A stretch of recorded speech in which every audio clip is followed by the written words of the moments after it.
How to overcome the fear of public speaking in 3 actionable steps. I've been teaching for the last 8 years, and believe it or not, the first time I was about to walk into a classroom, I stood outside the classroom right beside the door frame when all the students were in the classroom but they couldn't see me, and I was breathing heavily. My hands were sweating, and I was having a panic attack because I was about to walk into a room with 30 teenagers from all sorts of different backgrounds in a Canadian classroom. And some of them were taller than me. Some of them were legit gangsta. I was just this not very tall Asian kid that was 23 years old back then. And so I was so scared. But flash forward to today, if I understand something, I can teach it. Period. I'm confident. But for most people, they don't even overcome that initial fear of public speaking, let alone get good at it. And so by the end of this video, I promise that you'll be able to destroy the fear of public speaking like the irrational fear that it is. So pay attention, because I'm about to give you a set of 3 beliefs that will allow you to take massive action if you want to get better and overcome the fear of public speaking. Let's get started. So most people are afraid of public speaking because they're just not public speakers. That's not a part of who they are. That's not a part of their identity. And for me, that manifested itself in panic. And so every time I would teach in front of students in my first year of teaching, I had to write the exact words that I was going to say, my full script, in the notes section to the PowerPoint presentation that I would present on presenter mode. And I apologize to my first few students, but my first year of teaching was literally reading a speech from a PowerPoint, because otherwise I would look at them and just lose my train of thought. That was where I started. It wasn't until a year after that when I sat down and I really thought about what it meant to be a good public speaker. How a good public speaker isn't just talking all the time and thinking about how I look and how I sound. A good public speaker can read the audience, in my situation it would be my students, and assess whether or not they are understanding what I say. And in order for me to do that, I had to actually look at them and I had to actually ask them questions. And I had to actually look into their eyes and watch their reactions when I make a joke or when I talk about something really important. Are they writing things down, or are they just staring blankly at me? I had to recognize that a speech may on the surface look very one-sided. One side is passively listening, the other side is you just talking.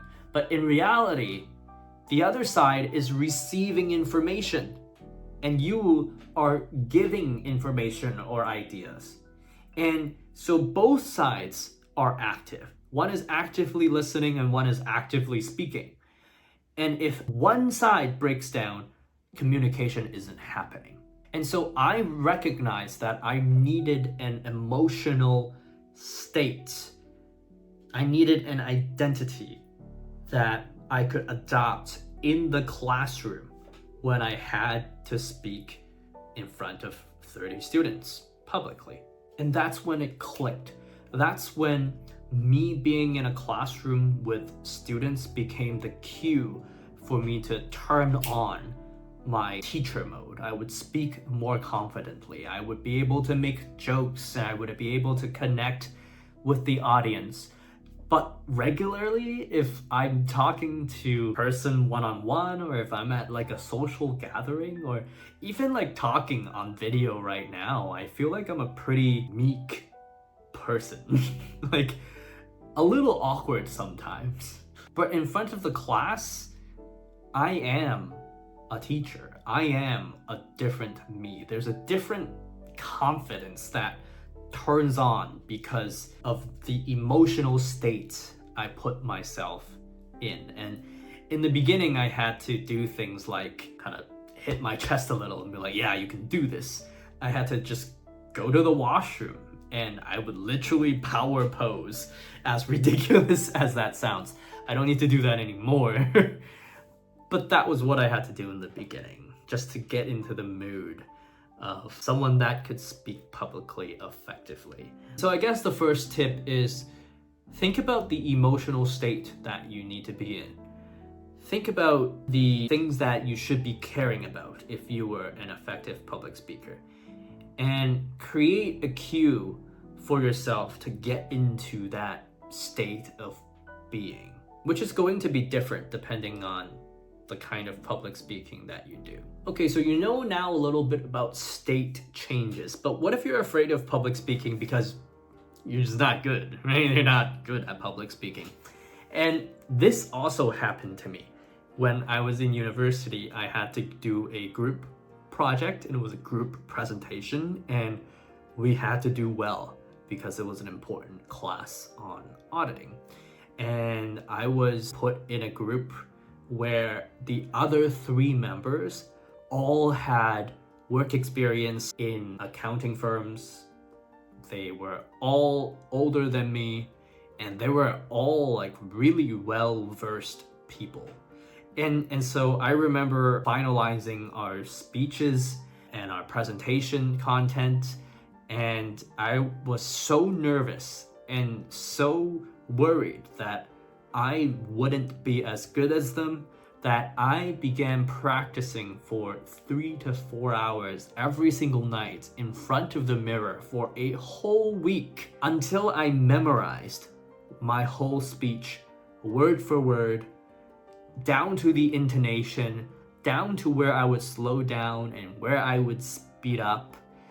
I would know exactly where the PowerPoint slide would change, and I would know exactly where to pause, where to ask a question, where to transition to a different member. And I remember during our rehearsal before our actual presentation, when it came to my part, I did the practice and my group members were like, whoa, Leon, you memorized everything? And I was like, yep, I memorized everything. And they were just impressed. They were like, why would you put that much effort and time into doing that? And in my mind, I was like, that's what I had to do to be as good as you, because English was not my first language. And so I had to do what I had to do to be good. And so the only way for you to become confident at something is by actually doing the thing. Like there's no way around it. Getting good is a direct result of intentionally doing the action you want to get good at and then being thoughtful about it afterwards.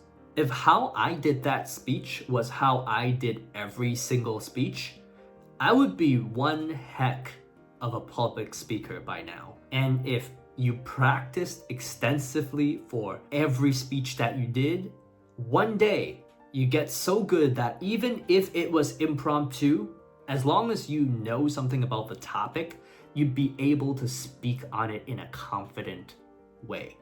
Because you're just confident in your ability to speak at that point. You've done it so much. And so by the end of this year, I would have taught a few thousand economics classes.